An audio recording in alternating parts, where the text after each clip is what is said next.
Assalamualaikum warahmatullahi wabarakatuh. Pada pertemuan kali ini kita akan membahas tentang hukum termodinamika ke-0, hukum termodinamika ke-1, dan hukum termodinamika ke-2.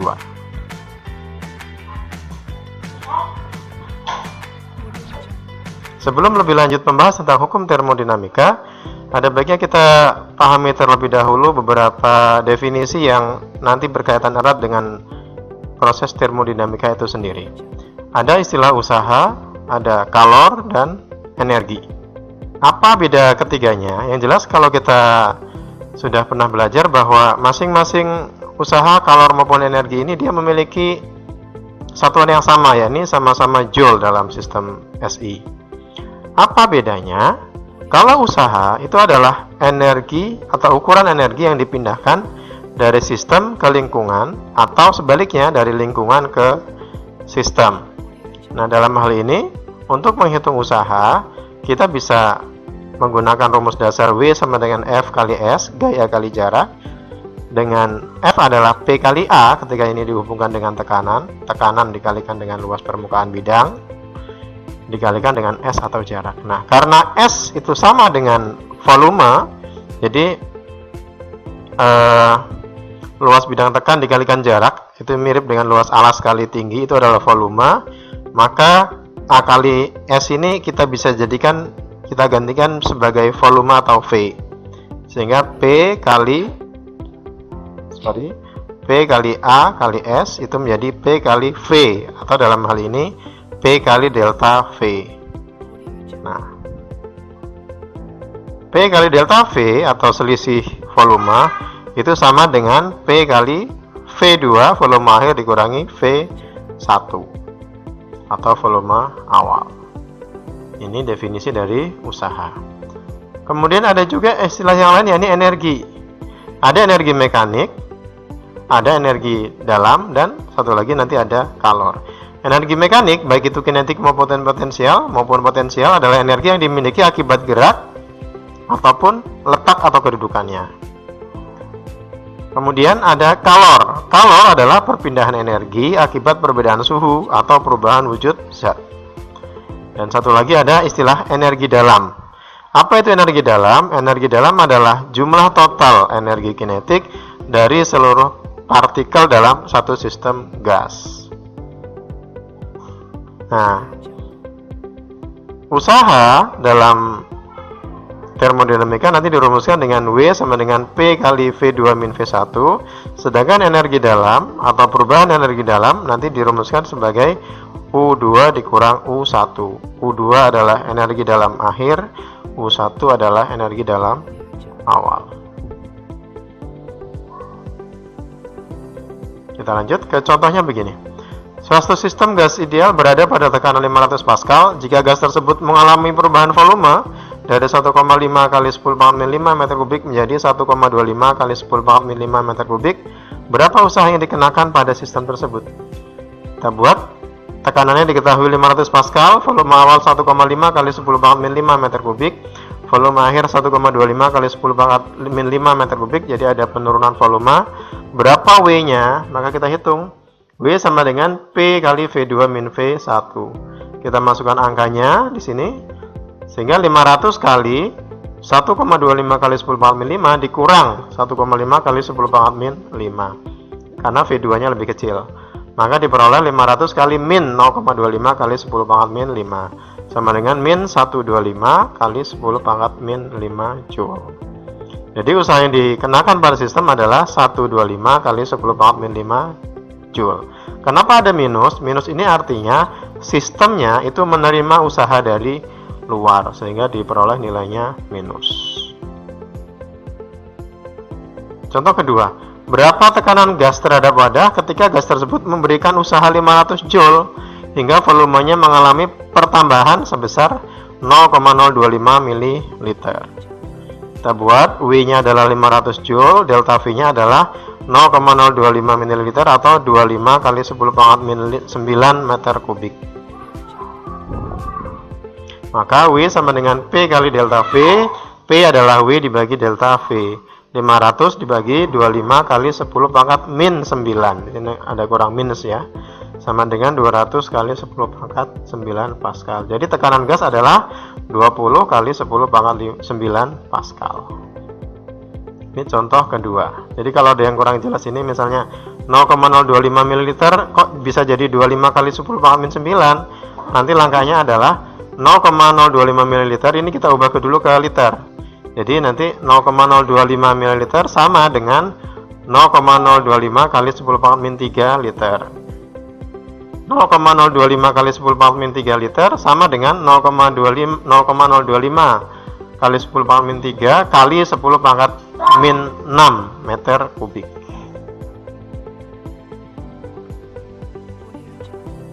Nah, kita lihat hukum termodinamika. Yang pertama ada namanya hukum Kernel atau zeroth law of thermodynamics. Hukum ini kurang lebih menyatakan begini. Kalau ada dua sistem yang keduanya berada dalam keadaan setimbang termal atau suhunya sama, maka keduanya pasti akan memiliki suhu sama. Tapi bila nggak setimbang secara termal, maka keduanya suhunya pasti berbeda. Jadi bila dua sistem berada dalam kesetimbangan termal, maka keduanya pasti akan memiliki suhu yang sama. Tapi bila tidak berada dalam kesetimbangan termal, maka keduanya pasti memiliki suhu yang berbeda. Itu hukumnya. Jadi apa dampaknya? Kalau ada benda A, B, dan C, A setimbang dengan B, dan B setimbang dengan C, maka pasti A itu setimbang dengan C. Jadi logikanya begitu. Kalau A sama dengan B, B sama dengan C, maka A pasti sama dengan C. Itu hukum Kernel termodinamika. Jadi kalau ada sistem setimbang pasti suhunya sama.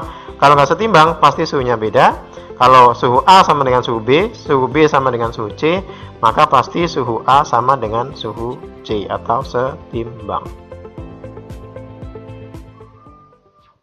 Lanjut ke hukum 1. Hukum 1 di sini menjabarkan bahwa perubahan energi dalam suatu sistem termodinamik tertutup sama dengan selisih antara kalor yang diberikan lingkungan terhadap sistem dan usaha yang diberikan sistem terhadap lingkungannya. Atau saya ulangi, perubahan energi dalam suatu sistem termodinamik tertutup sama dengan selisih antara kalor yang diberikan lingkungan ke sistem dan usaha yang diberikan sistem ke lingkungan. Atau kalau dirumuskan gini, delta U sama dengan, ini delta U adalah perubahan energi dalam, sama dengan delta Q perubahan kalor yang diberikan lingkungan ke sistem dikurangi dengan delta W, yakni nilai usaha yang diberikan sistem ke lingkungan.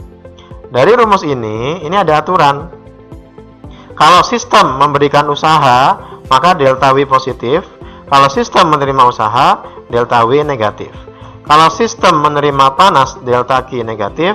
Kalau sistem memberikan panas, delta W negatif, delta Q negatif. Kalau sistem menerima panas, delta Q positif. Saya ulangi ya. Kalau sistem memberi usaha, delta W positif. Sistem menerima usaha, delta W negatif. Dan kebalikannya, kalau sistem memberikan panas, delta Q negatif.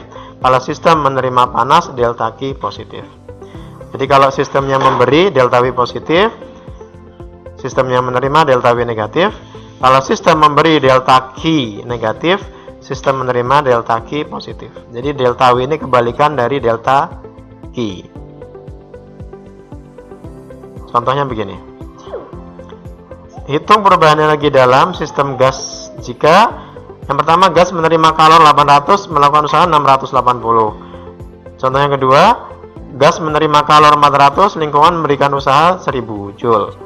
Gas yang ketiga, gas melepas kalor 1600 kalori pada volume konstan. Pertanyaan yang A, delta Q-nya gas menerima 800 karena gasnya menerima kalor berarti 800 ini positif. 800 kalori kita ubah ke Joule menjadi 3360 Joule. Delta W-nya positif 68 Joule karena sistem melakukan usaha. Yang B, sistem menerima kalor jadi 400-nya positif, ubah ke Joule 1680. Dan lingkungan memberikan usaha pada gas, delta W-nya negatif. Yang ketiga, delta Q 1600 karena dia sistemnya melepas, volumenya konstan, delta V 0. Maka jawabannya yang pertama, delta U sama dengan, karena sistem menerima kalor berarti kalornya positif, min delta W, karena sistem melakukan usaha maka delta W nya positif. Jadi delta Q min delta W 3360 min 680, jadi 2680. Yang B, gas menerima kalor jadinya delta Q positif min delta W nya, karena gas memberikan lingkungan memberikan usaha ke gas, berarti sistemnya menerima, berarti dia nanti delta W nya min dari min 1000, maka dia menjadi plus 1000 sehingga hasilnya 2680 Joule. Yang ketiga, delta V 0, karena delta V nya maka delta W nya juga sama dengan 0 sehingga delta U sama dengan min 6720 min 0 sama dengan min 6720 Joule. Jadi saya ulangi kata kuncinya. Kalau usaha, jadi kalau sistem melakukan usaha maka usahanya positif. Kalau sistem menerima usaha, usahanya negatif. Kalau sistem memberikan kalor, kalornya negatif. Kalau sistem menerima kalor, kalornya positif. Jadi sistem memiliki nilai usaha dan kalor yang berkebalikan. Jadi kalau usahanya masuk negatif, usaha keluar positif. Kalau kalor masuk positif, kalau kalor keluar negatif. Kemudian ada hukum kedua termodinamika. Intinya di sini adalah bahwa kalor itu secara alami akan mengalir dari benda yang suhunya tinggi ke benda yang suhunya rendah. Jadi saya ulangi, inti dari hukum ini adalah ada dua sebenarnya. Yang pertama, kalor pasti akan mengalir dari benda yang suhunya tinggi ke benda yang suhunya rendah secara alami ya. Jadi secara alami kalor pasti akan mengalir dari benda yang suhunya tinggi ke benda yang suhunya rendah. Yang kedua, prinsip yang kedua adalah tidak mungkin mesin kalor itu menghasilkan energi yang sepenuhnya bisa diubah menjadi seluruh energi keseluruhannya. Jadi tidak mungkin untuk membuat mesin kalor yang bekerja pada satu siklus yang bisa memindahkan seluruh energinya dari benda dingin ke benda panas. Artinya pasti ada yang terbuang. Jadi hukum termodinamika ada dua intinya. Yang hukum termodinamika yang kedua, pertama tidak mungkin secara alami. Jadi gini, secara alami kalor pasti akan mengalir dari benda bersuhu tinggi ke benda yang bersuhu rendah. Kalaupun dia nanti bisa dibalik, maka itu pasti pakai mesin. Nah, seandainya membaliknya pakai mesin, maka tidak mungkin mesin tadi bisa mengubah seluruh kalor dari benda dingin dipindah ke benda panas semuanya. Pasti ada yang tersisa. Kira-kira begitu. Jadi ini mungkin agak ini ya, saya ulangi dikit lagi. Inti dari hukum termodinamika kedua itu ada dua. Yang pertama, secara alami kalor pasti akan mengalir dari benda panas ke benda yang dingin. Tidak mungkin kalor mengalir dari benda yang dingin ke benda yang panas. Tapi seandainya pun bisa dibalik, pasti dia menggunakan mesin. Nah, mesin yang dipakai tidak mungkin juga bisa mengubah seluruh energi yang ada di benda yang dingin tadi dipindah semuanya ke yang panas. Pasti ada yang ketinggalan. Nah, kira-kira itu inti dari hukum kedua termodinamika. Baik, demikian pemaparan tentang energi, kalor, usaha, kemudian pemaparan tentang hukum termodinamika ke-0, ke-1, dan ke-2. Semoga bisa bermanfaat. Kalau memang ada yang kurang paham, nanti silakan diulang-ulang dan bisa ditanyakan di kolom komentar atau di kelas Maya pembelajaran online. Demikian, terima kasih. Assalamualaikum warahmatullahi wabarakatuh.